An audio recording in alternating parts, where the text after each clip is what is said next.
hasira, usiku mzima walibaki wanalia tu. Sasa huku nako mke wake analalamika kinoma kwa sababu anamwambia Mwamba kuhusu pati, lakini Mwamba hataki kusikia habari za pati kwa sababu anamwambia hakuna hela. Lakini akamwambia, najua kabisa umeuza labubu zote, hata watoto wa watu haujawalipa pesa zao, alafu unasema hauna pesa kweli? Akamwambia, hicho ndio unatakiwa uongelee, tena ukae usali sana ili mzigo mwingine unaokuja ufike kwa haraka. Kipindi hicho soko bado lipo, wewe unakaa unaongea pati.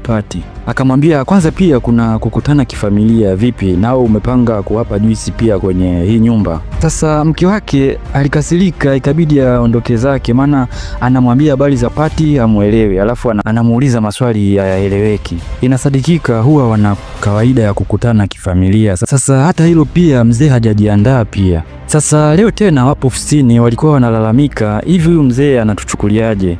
Kwanza ana kazi tu ya kula vitu vya kuuza kila siku humu ndani. Zaka akasema yani ni dhaifu sana kwenye biashara. Ghafla akawa amefika kama kawaida yake, akawasalimia kisha akamwambia, Bimbo niletee msosi wangu kama kawaida. Sasa Bimbo anamchukia eti niletee msosi kama kawaida. Linavotembea sasa yani linanikela hili. Sasa baadaye waliofika nyumbani walipata taarifa kuwa bosi atakuwa na pati ya kifamilia nyumbani kwake.